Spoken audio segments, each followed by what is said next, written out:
কারবালার শহীদ তোমাদের সালাম, মা ফাতেমার প্রিয় ভাজনদের সালাম।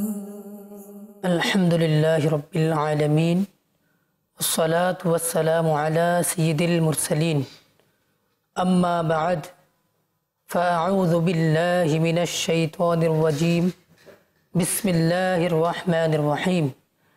আসসালাতু ওয়াসসালামু আলাইকা ইয়া রাসূলাল্লাহ ওয়া আলা আলিকা ওয়া আসহাবিকা ইয়া হাবিবাল্লাহ।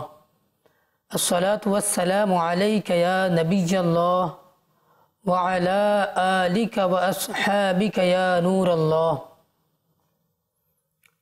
মাদানী চ্যানেলের দর্শকবৃন্দ, প্রিয় নবী সাল্লাল্লাহু তাআলা আলাইহি ওয়াসাল্লামের প্রতি দরুদ শরীফ পাঠ করার অগণিত ফজিলত ও বরকত রয়েছে। রাসূল করিম রাউফুর রহিম সাল্লাল্লাহু তাআলা আলাইহি ওয়াসাল্লাম ইরশাদ করেছেন, যে ব্যক্তি জুমাবারে আমার প্রতি 200 বার দরুদ শরীফ পাঠ করবে, আল্লাহ তাআলা তার 200 বছরের গুনাহ মাফ করে দিবেন। সল্লু আলাল হাবিব সাল্লাল্লাহু তাআলা আলা মুহাম্মদ সাল্লাল্লাহু তাআলা আলাইহি ওয়াসাল্লাম। মাদানী চ্যানেলের দর্শকবৃন্দ, আবারও একবার কারবালা হতে শিক্ষা অনুষ্ঠানে আপনাদের সাদর আমন্ত্রণ জানাচ্ছি। গত পর্বে আমরা শুনেছিলাম যে ইয়াজিদ বাহিনী কারবালার প্রান্তরে এসে ইমাম হুসাইন রাদিয়াল্লাহু তাআলা আনহুকে বলল যে হয়তো আপনি ইয়াজিদের বাইয়াত গ্রহণ করুন, নতুবা আমাদের সাথে যুদ্ধ করুন। এরপর এরা ইমাম হুসাইন রাদিয়াল্লাহু তাআলা আনহু এবং তার পরিবার পরিজনের সাথে কীরূপ আচরণ করেছিল, আজ আমরা এটা নিয়ে আলোচনা করব ইনশাআল্লাহ আযজা ওয়া জাল। ইয়াজিদ বাহিনীর চিন্তাধারা এত জঘন্য রূপ ধারণ করলো যে 7ই মুহররম থেকে হযরত ইমাম হুসাইন রাদিয়াল্লাহু তাআলা আনহু ও তার প্রিয়জনদের জন্য ফোরাত নদীর পানি বন্ধ করে দিল।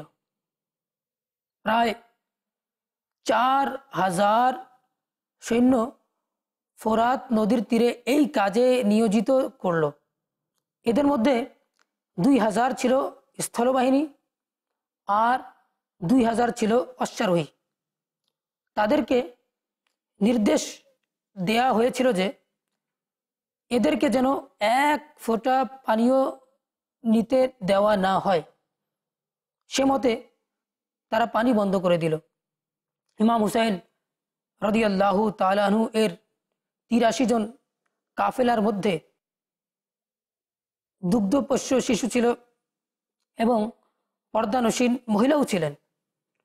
তাদের মোকাবিলা করার জন্য 22,000 সৈন্য এসেছে। কি আশ্চর্য, 83 জনের মোকাবিলায় 22,000 সৈন্য, আবার এই 83 জনের মধ্যে শিশু ও মহিলা রয়েছে। অথচ এদের মোকাবিলায় যে 22,000 সৈন্য, তারা সবাই যুবক এবং সকল প্রকারের অস্ত্র শস্ত্রে সজ্জিত। এরপরও তারা পানি বন্ধ করে দিল, কারণ তাদের ধারণা এদের যদি পানি বন্ধ করে যুদ্ধ করে তাহলে সম্ভবত আমরা 22,000 হয়েও মোকাবিলা করে কামিয়াব হতে পারবো না। অর্থাৎ ইমাম হুসাইন রাদিয়াল্লাহু তাআলা এমন শৌর্য বীর্যের অধিকারী ছিলেন যে তারা চিন্তা ভাবনা করলো, যদি এদেরকে পানি পান করার সুযোগ দিয়ে দেওয়া হয় তাহলে হয়তো আমরা 22,000 হয়েও তার সাথে মোকাবিলা করতে সক্ষম হব না।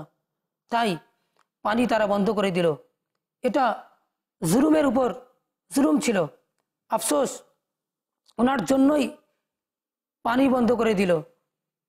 যিনি সাকিয়া কৌসার সাল্লাল্লাহু তাআলা আলাইহি ওয়াসাল্লামের নাতি, সরকার সাল্লাল্লাহু আলাইহি ওয়াসাল্লামের দহিত্র। কোন এক উর্দু কবি এ প্রসঙ্গে খুবই সুন্দর একটি কবিতা লিখেছেন।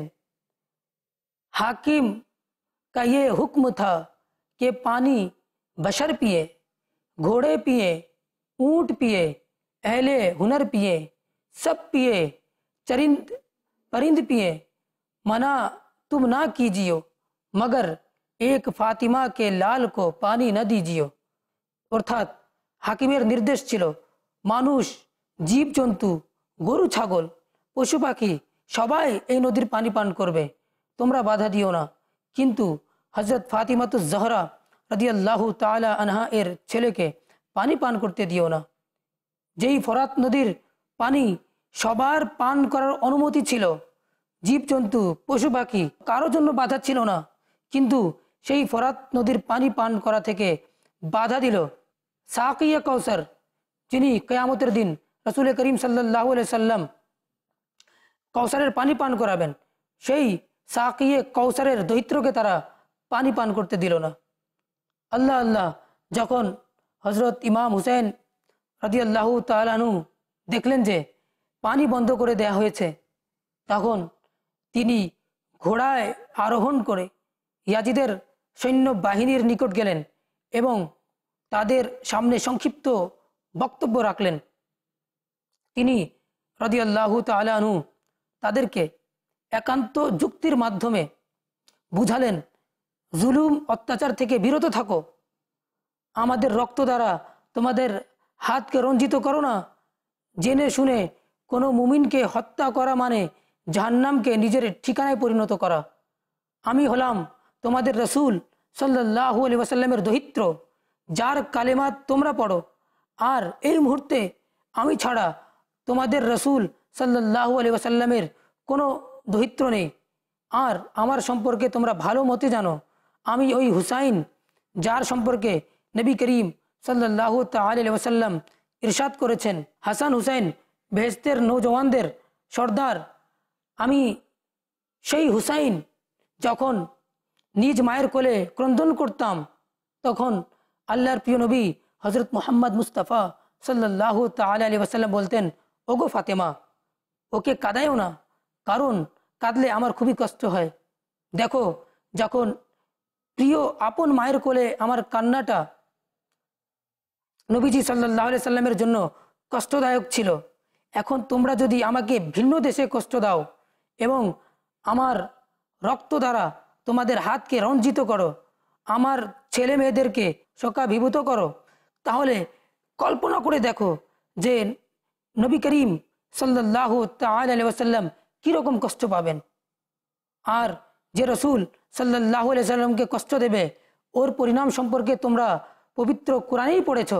নিশ্চয়ই যেসব ব্যক্তি আল্লাহ ও আল্লাহর রসুল সাল্লাল্লাহু তাআলা আলাইহি ওয়াসাল্লামকে কষ্ট দেয়, তাদের প্রতি দুনিয়া ও আখিরাতে খোদার লানত, এবং আল্লাহ তাদের জন্য খুবই কষ্টদায়ক শাস্তির ব্যবস্থা করে রেখেছেন। তিনি রাদিয়াল্লাহু তাআলা আনহু তাকে নির্দোষ প্রমাণ করার উদ্দেশ্যে অকাট্য যুক্তির মাধ্যমে বুঝালেন যে জুলুম অত্যাচার থেকে বিরত থেকো এবং আমার রক্ত দ্বারা তোমাদের হাত রঞ্জিত করো না। আমি তোমাদের কোনো ক্ষতি করিনি, তোমাদের সন্তানাদি হত্যা করিনি, তোমাদের প্রতি কোনো অত্যাচার করিনি। আমি তো কুফাবাসীর আহ্বানে এসেছি, তারা যখন বিশ্বাসঘাতকতা করলো, আমাকে চলে যেতে দাও। তার এ হৃদয় বিদারক বক্তব্য ওদের মনে কোনো প্রভাব বিস্তার করলো না, ওদের কপালে জাহান্নাম অবধারিত ছিল।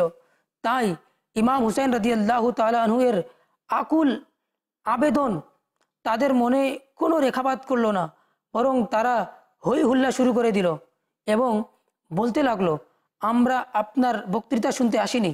নাউজুবিল্লাহ। তারা কি বলল, হয় ইয়াজিদের বায়াত গ্রহণ করুন অথবা যুদ্ধের জন্য প্রস্তুত হন। তিনি বললেন, আমি আমার পক্ষে যা প্রমাণ করার ছিল তা প্রমাণ করলাম, যেন কাল কিয়ামতের মাঠে তোমাদের এই কথাটুকু বলার সুযোগ না থাকে। ইয়া আল্লাহ, আমাদের জানা ছিল না, আমাদের কেউ বুঝায়নি। এখন আর তোমরা খোদার দরবারে এ ধরনের কোনো আপত্তি পেশ করতে পারবে না। এখন সব প্রমাণিত হয়ে গিয়েছে। আল্লাহ তাআলা ইরশাদ ফরমান, যা প্রমাণ করার ছিল তা প্রমাণিত হয়ে গিয়েছে। এখন তোমাদের যা ইচ্ছা তা করো। মুহররমের 9 তারিখ আসলো এবং ইয়াজিদি বাহিনীর মধ্যে আনন্দ উল্লাস শুরু হয়ে গেল। এটা পূর্ণ যুদ্ধ ঘোষণার পূর্বাভাস ছিল। হজরত ইমাম হুসেন রাদিয়াল্লাহু তাআলা আনহু তার এক সঙ্গীকে ওদের কাছে পাঠালেন এবং বললেন, ওদেরকে গিয়ে বলো আমাদেরকে যেন এক রাত্রি সময় দেয়। ইয়াজিদি বাহিনী এই কথাটি গ্রহণ করলো এবং এক রাত্রির সুযোগ দিল। 10 তারিখের রাত্রি হলো। হজরত ইমাম হুসেন রাদিয়াল্লাহু তাআলা আনহু সফর সঙ্গীদের সবাইকে একত্রিত করলেন এবং বললেন, আমার প্রাণপ্রিয় সাথীরা, আমি তোমাদের সকলের প্রতি আন্তরিকভাবে সন্তুষ্ট।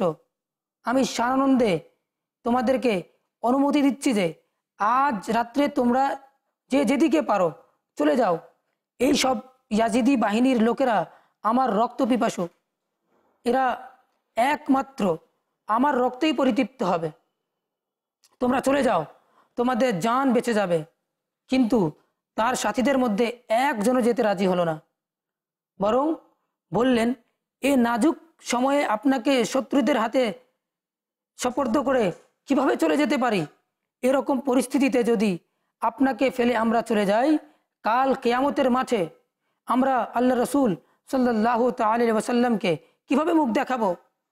আল্লাহ রসুল সাল্লাল্লাহু তাআলা আলাইহি ওয়াসাল্লাম বলবেন, তোমরা নিজেদের জানকে আমার প্রিয় দহিত্র হুসাইন এর জান থেকে প্রিয় মনে করেছ এবং তোমরা আমার দহিত্রকে শত্রুদের অস্ত্রের মুখে সোপর্দ করে চলে গেছো। না না না, কিছুতেই আমরা আপনাকে ফেলে যেতে পারি না। আমরা আপনার সাথেই থাকব এবং আমরা আমাদের জানকে পতঙ্গের মতো উৎসর্গ করব। যখন কেউ যেতে রাজি হলো না, তখন হজরত ইমাম হুসেন রাদিয়াল্লাহু তাআলা আনহু বললেন, তাহলে শুনো, যদি তোমরা হুসাইনের সাথে থাকার জন্য দৃঢ় সংকল্পবদ্ধ হও, তাহলে তোমরা ধৈর্য এবং আত্মবিশ্বাসে সীসা ঢালা প্রাচীরের মতো অটল হয়ে যাও। এমন দৃঢ় ও অচল পাহাড়ের মতো হয়ে যাও যেন জুলুম অত্যাচারের বিভীষিকা তোমাদের পদস্খলন ঘটাতে না পারে। বাতিলের সাথে মোকাবিলা করার সময়টা হলো আমাদের পরীক্ষার সময়। আল্লাহ তাআলা তার বান্দাদের থেকে পরীক্ষা নিয়ে থাকে। এখন আমাদের সামনে মুসিবতের পাহাড়, সমস্ত দুঃখ দুর্দশা আমাদেরকে ধৈর্য সহকারে অতিক্রম করতে হবে, আল্লাহর রাস্তায় অটল থাকতে হবে এবং এভাবে অটল থেকে শাহাদাতের শরবত পান করতে হবে এবং ভবিষ্যৎ প্রজন্মের জন্য উদাহরণ রেখে যেতে হবে। হজরত ইমাম হুসেন রাদিয়াল্লাহু তাআলা আনহু এর কথা তার সাথীদের মধ্যে যথেষ্ট ধৈর্য শক্তি সৃষ্টি করলো। তার রাদিয়াল্লাহু তাআলা আনহু এর সকল সাথী তার জন্য জান কুরবান করতে প্রস্তুত হয়ে গেলেন। তার রাদিয়াল্লাহু তাআলা আনহু এর সকল সাথী শাহাদাত বরণের জন্য অনুপ্রাণিত হয়ে গেলেন এবং ধৈর্য ও ত্যাগ শিকারের জন্য দৃঢ় পাহাড় হয়ে গেলেন। রাত একটু গভীর হলে হজরত ইমাম হুসেন রাদিয়াল্লাহু তাআলা আনহু তাদের সাথীদেরকে বললেন, তোমরা কিছুক্ষণের জন্য বিশ্রাম করো, সকালবেলা আল্লাহর হুকুমে যা হওয়ার আছে তাই হবে। তার রাদিয়াল্লাহু তাআলা আনহু এর সাথীরা সবাই নিজ নিজ তাঁবুতে চলে গেলেন এবং তিনি নিজের তাঁবুতে কোরআন তিলাওয়াতে মগ্ন হলেন। কোরআন তিলাওয়াত করতে করতে তার তন্দ্রাভাব আসায় তিনি কিছুক্ষণের জন্য শুয়ে পড়লেন। তখন তিনি স্বপ্নে দেখলেন যে তার নানা যান তশরিফ এনেছেন এবং তাকে কোলে নিয়ে নিলেন এবং তার বুকে হাত রেখে বললেন, আল্লাহুম্মা আতিল হুসাইনা সাবরাম ওয়া আজরা, হে আল্লাহ, হুসাইনকে ধৈর্য ও পুণ্য দান করো। এবং হুসাইনকে আরো বললেন, তোমার উপর যা হচ্ছে তা থেকে আমি বেখবর নই, আমি সব কিছু দেখছি। নানু, তোমার বিরুদ্ধে যারা তলোয়ার তীর ইত্যাদি নিয়ে এসেছে সকলেই আমার শাফাত থেকে বঞ্চিত।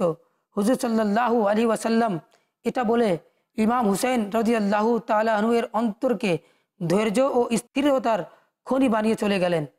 হজরত ইমাম হুসেন রাদিয়াল্লাহু তাআলা আনহু ঘুম থেকে উঠে তার সাথীগণ এবং পরিবার পরিজনকে স্বপ্নের কথা শোনালেন। ফজরের নামাজের পর তিনি আল্লাহর কাছে প্রার্থনা করলেন, ইয়া আল্লাহ, আপনার রাস্তায় আমাকে অটল রাখো। মৌলা, ধৈর্য ও সহনশীলতা দান করো। হে মৌলা, জুলুম অত্যাচারের ঝড় তুফান আমার উপর দিয়ে প্রবাহিত হতে পারে, আপনি আমাকে অটল থাকার তৌফিক দান করুন, যেন জুলুম অত্যাচার আমাকে পদচ্যুত করতে না পারে। এভাবে তিনি মুনাজাত করেছিলেন আর তার সাথীরা আমিন আমিন বলছিলেন। এদিকে পিপাসা কাতর আল্লাহর নেক বান্দাগণ ধৈর্য এবং সহনশীলতার জন্য আল্লাহর কাছে প্রার্থনা করছেন। অন্যদিকে ইয়াজিদের সৈন্যরা যুদ্ধের জন্য মহড়া দিচ্ছে। দুর্যোগের কালো মেঘে আকাশ ছেয়ে গেল। ইয়াজিদের সৈন্যরা লম্ফ ঝম্প দিতে লাগলো। তাদের মধ্যে কতেক জাহান্নামী ঘোড়ায় সোয়ার হয়ে হজরত ইমাম হুসাইন রাদিয়াল্লাহু তাআলা আনহু এর তাঁবুর আশেপাশে চক্কর দিতে লাগলো এবং গর্ব ও হুঙ্কার দিয়ে বলতে লাগলো, কোনো বীর বাহাদুর থাকলে আমাদের মোকাবিলায় আসো। এভাবে তারা মোকাবিলার জন্য আহ্বান জানাতে লাগলো।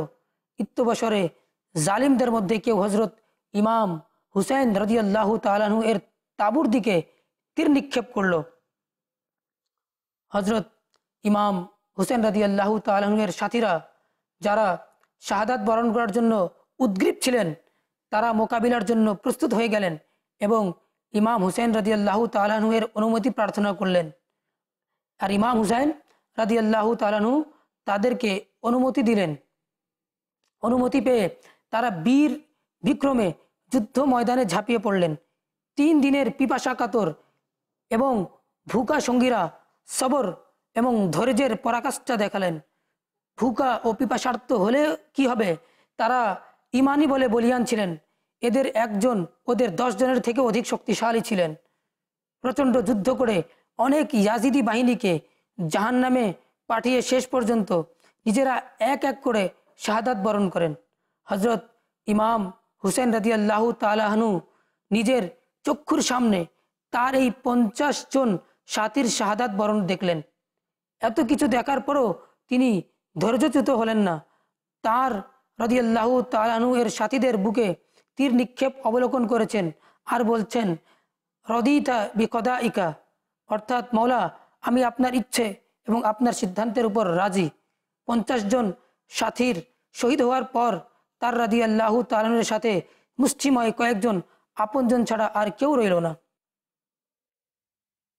দেখলেন তো মাদানী চ্যানেলের দর্শক বৃন্দ, যে ইয়াজিদি বাহিনী তারা কিভাবে ইমাম হুসেন রাদিয়াল্লাহু তাআলা আনহুর পানি বন্ধ করার জন্য, তাকে পিপাসার্ত রাখার জন্য ফুরাত নদীর মধ্যে 4000 সৈন্যকে নিযুক্ত করলো। আবার তাদের সৈন্যরা ইমাম হুসেন রাদিয়াল্লাহু তাআলা আনহুর তাঁবুর চারপাশে গর্ব ও দাম্ভিকতার সাথে তারা যুদ্ধের জন্য তারা আহ্বান করেছে। কিন্তু ইমাম হুসেন যুদ্ধের জন্য আহ্বান করেননি, তিনি তো এসেছিলেন মীমাংসার জন্য।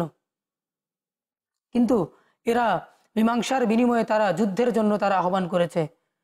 মাদানী চ্যানেলের দর্শকবৃন্দ, ইনশাআল্লাহ আজ্জা ওয়া জাল্লা আজ এই পর্যন্ত, এবং আগামী পর্বে আবার যে 10ই মুহররম ইমাম হুসেনের কিভাবে শাহাদাত হয়েছে আমরা এ সম্পর্কে ইনশাআল্লাহ আজ্জা ওয়া জাল্লা আলোচনা করব। আজ এই পর্যন্ত। ততক্ষণে আপনারা মাদানী চ্যানেল দেখতে থাকুন। আমিন বিজাহিন নবিল আমিন ওসল্লাহ তাআলা আলাইহি ওয়াসাল্লাম। সাল্লু আলাল হাবিব সাল্লাল্লাহু তাআলা আলা মুহাম্মদ। কারবালার শহীদ তোমাদের সালাম, মা ফাতেমার প্রিয় ভাজনদের সালাম।